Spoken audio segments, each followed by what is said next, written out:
과학고가 들어가느냐 안 들어가느냐에 따라서 그 점수의 합격성이 상당히 많이 차이가 난다는 것은 영재고를 포함한 과학고, 특목고가 20%에 대한 인원이 점하고 있기 때문에 상당히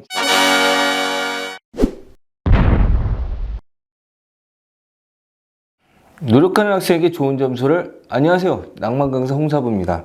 자, 오늘은 성균관대학교 수리논술에 대해서 여러분들에게 소개해 드리도록 하겠습니다. 자, 성균관대학교는 좀 생각과 다른 양상을 좀 보이는 경우가 조금 있습니다. 특히 수리논술 같은 경우에는 이렇게 예상을 해볼게요. 의대 있고요, 약대 있고요. 자, 그 다음에 성균관대학교 뒤에 삼성이 있다는 생각을 한다면 이거 논술에서도 과학고하고 영재고가 시험을 많이 보겠네, 이런 생각을 하게 될 겁니다. 자, 서강대학교하고 한양대를 비교했을 때 과학고가 들어가느냐 안 들어가느냐에 따라서 그 점수의 합격성이 상당히 많이 차이가 난다는 것을 이미 여러분들에게 말씀을 드렸습니다. 자, 그러면 성균관대는 과연 어떤 식으로 전개가 될지 여러분들에게 지금부터 소개해 드리도록 하겠습니다. 자, 일단 먼저 생각해야 될 것은 성균관대학교의 배치표예요. 자, 성균관대학교의 배치표를 보게 되면 서울대학교 밑에 있는 거는 당연하겠고요. 연세대학교, 고려대학교하고 어느 정도 비교를 해봐야 될 겁니다. 성균관대학교 일반 공대는 연세대학교, 고려대학교 하위권 공대와 거의 같은 시작을 갖게 됩니다. 자, 그러니까 연세대학교하고 고려대학교 밑에 위치하는 학교다라고 이야기를 할 수 있겠죠. 자, 그렇다면 성균관대의 실제 공대 위치가 어느 정도가 되는지 국영수 평균 70% 컷 정도로 잡았을 때 공대 같은 경우에는 90에서 92% 정도에서 형성이 되고요. 계약학 같은 경우에는 95에서 96%까지 올라가는 경우가 있습니다. 자, 그럼 성균관대 의대 같은 경우에는 삼성의 후광이 있기 때문에 일단 아이들이 지원하는 그 과정상에서는 상당히 높은 위치를 점하는데 실제로 나오게 된 결과로는 그렇게 높지는 않습니다. 성균관대 의대 같은 경우에는 99.36%니까 서울대, 그 다음에 연대, 그 다음에 카톨릭대학교보다는 낮은 점수에 해당하지만 한양대학교, 경희대학교, 중앙대학교, 고려대학교보다는 약간 높은 점수의 분포를 보이고 있습니다. 자, 그러면 여기까지 일단 성균관대학교의 배치 그리고 정시에 대한 점수가 어느 정도 되는지를 알려드렸습니다. 그럼 지금부터는 수리논술에 대한 정보를 알려드리도록 하겠습니다. 자, 그렇다면 이제부터는 성균관대의 수리논술이 어느 정도 뽑고 그리고 일정이 어떻게 되며 어떤 특징이 있고 문제 유형은 어떤 식으로 진행되는지에 대해서 여러분들에게 소개시켜 드리도록 하겠습니다. 자, 첫 번째로 일단 전형 유형별 선발 인원이 있습니다. 일단 수시는 전체의 58.3%, 정시는 40% 정도가 선발이 되는데요. 일대 논술 위주는 9.9%로 전체 398명을 선발을 하게 됩니다. 자, 여기에는 약대가 5명, 의대 5명이 포함됩니다. 작년부터 의대를 논술로 선발을 하고 있죠. 그러면서 과학이 빠지게 됐기 때문에 자, 일반고에게는 조금 유리한 상황이 전개되는 상황이고요. 그 다음에 의대 같은 경우에 의대가 지원할 수 있느냐 없느냐, 이것도 상당히 중요한 요소일 것 같습니다. 자, 그러면 여기서 가장 중요한 요소 중에 하나죠. 과학고 아이들이 어느 정도 지원을 하느냐. 이거는 전편에 봐왔던 것과 같이 일단 합격 점수에 관련된 상황입니다. 그러니까 이 부분이 어떻게 진행되는지 상당히 중요한 걸 아시겠죠? 전체 지원 비율을 먼저 따져볼게요. 일단 59%가 일반고고요. 그 다음에 영재고 포함 특수목적고가 21%입니다. 자사고가 14%고요. 이런 상태에서 등록 비율은 일반고가 62%, 그 다음에 영재고 포함 특목고가 20%, 자사고 16%입니다. 자, 그러니까 선발이 되면 일반적으로 다 등록을 한다고 보시면 될 것 같습니다. 자, 이것과 같이 일단 영재고를 포함한 과학고, 특목고가 20%에 대한 인원이 점하고 있기 때문에 상당히 중요한 요소가 분명히 나타나고 있기는 합니다. 자, 그런데 옆에서 볼까요, 우리? 자, 그러면 2021학년도 지표가 있으니까 그걸 먼저 생각해 보도록 하겠습니다. 연세대학교 서울 논술 같은 경우에는 영재고가 49명, 과학고가 25명이 논술을 지원을 하고 있었습니다. 자, 한양대학교 같은 경우도 마찬가지죠. 과학고수 12명, 그 다음에 영재고 5명이 지원을 해서 논술을 치르고 있었습니다. 자, 그런데 성균관대 논술은 과학고 1명, 영재고는 전혀 보이지를 않습니다.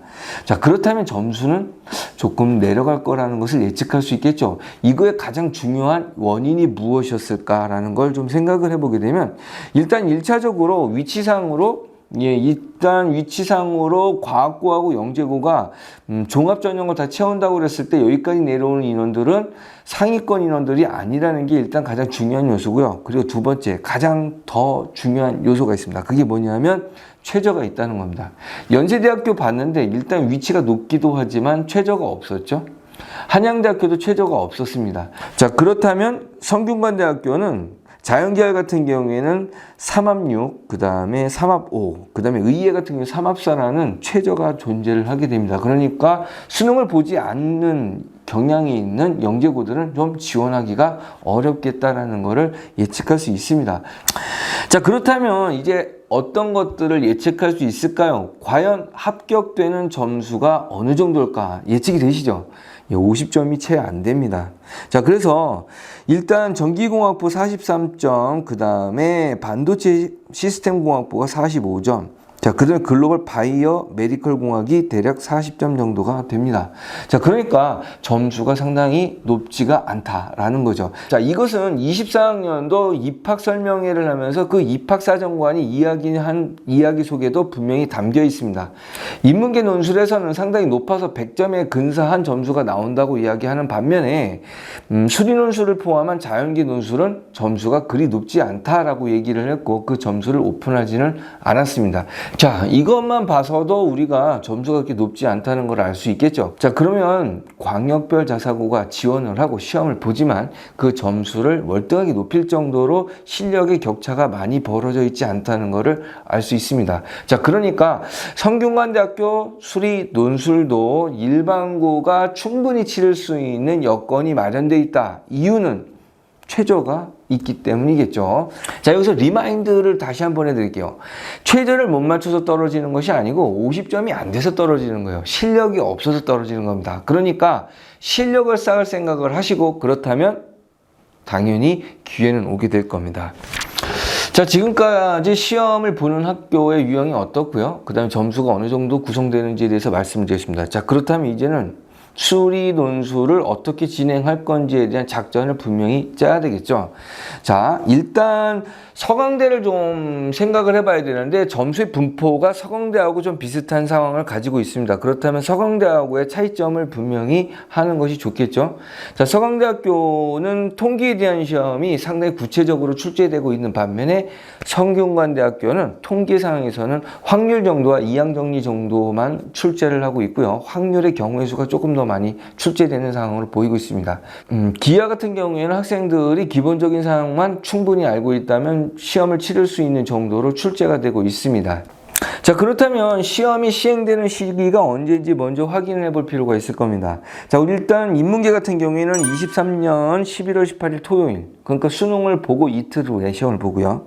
그리고 자연계 같은 경우에는 11월 19일, 18일 이틀 양인간의 시험을 보게 됩니다. 자연계 같은 경우에는 11월 19일 일요일 날 시험을 보게 됩니다. 여전히 뭐 하루 차이인데 수능을 본 그 주에 모두 시행이 되게 됩니다. 그러니까 준비 기간이 그렇게 많이 주어지진 않는다는 거. 자, 그러면 준비 기간이 많지 않기 때문에 일반적인 준비가 되어 있다면 합격할 가능성이 상당히 높다고 보시면 됩니다. 자, 의대가 5명이죠. 의대도 99.36%니까 충분히 가성비가 있습니다. 자, 그렇다면 문제가 어떻게 출제되는지가 상당히 중요한데, 자, 수리논술을 출제하는 범위에서 약간 혼선이 있습니다. 이거를 다시 한번 정리할 필요가 분명히 있어요. 입시 요강상에서는 분명히 기하와 확률을 포함한다는 이야기를 하고 있습니다. 과학은 빠져있는 총 세문항입니다. 자, 그런데 24학년도 입학 설명회를 하면서 입학사정관이 한 이야기가 한 게 있어요. 지금 이렇게 요강에서는 발표를 했지만 실제로는 수원과 수투 위주로 문제를 출제하겠다라고 이야기를 하고 있습니다. 자, 그렇다면 이 24학년도 입학설명회를 한 그 입학사정관의 이야기를 바탕으로 해서 문제가 어떤 식으로 진행되는지 확인해 볼 필요가 분명히 있겠죠. 그러면은 어떤 식으로 우리가 준비해야 되는지가 분명히 나타날 겁니다.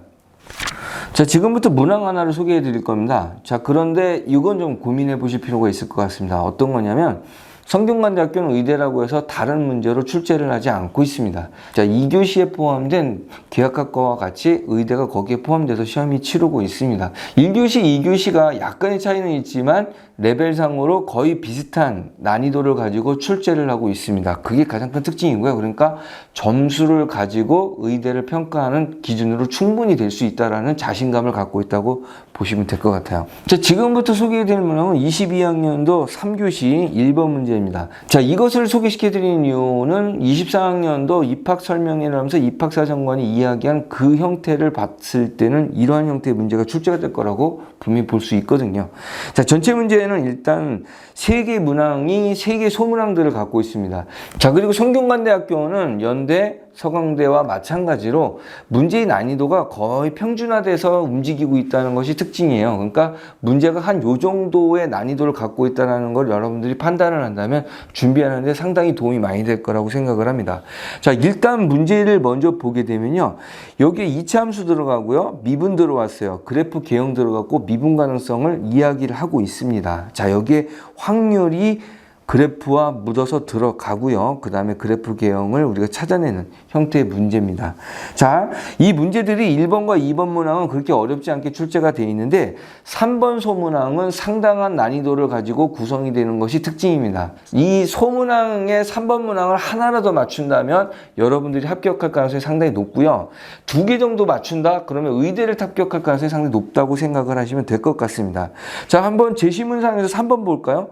한 개의 주사위를 3번 던져서 나온 수를 차례대로 A, B, C라고 하고 함수 gx는 다음과 같이 정의한다 해서 gx에 대한 얘기가 나와 있습니다. 합성함수로 돼서 kx, 기울기의 극대값을 갖는 거로 문제가 출제됐습니다. 자, 여기서 하나의 팁을 하나 더 드릴게요. 자, 이 문제는 2017학년도 수능 30번 문제 킬러 문제를 약간 다운 형태의 문제로 이해되면 좋겠습니다.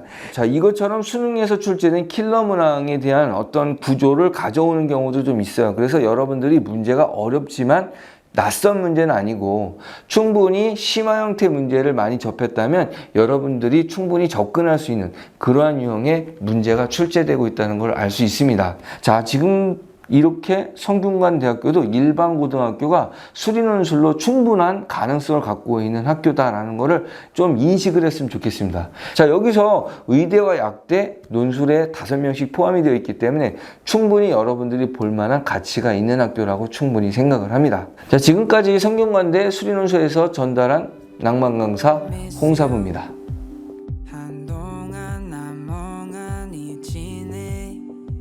시간은 바쁜 듯이 흘러 바람이 매몰차게 스쳐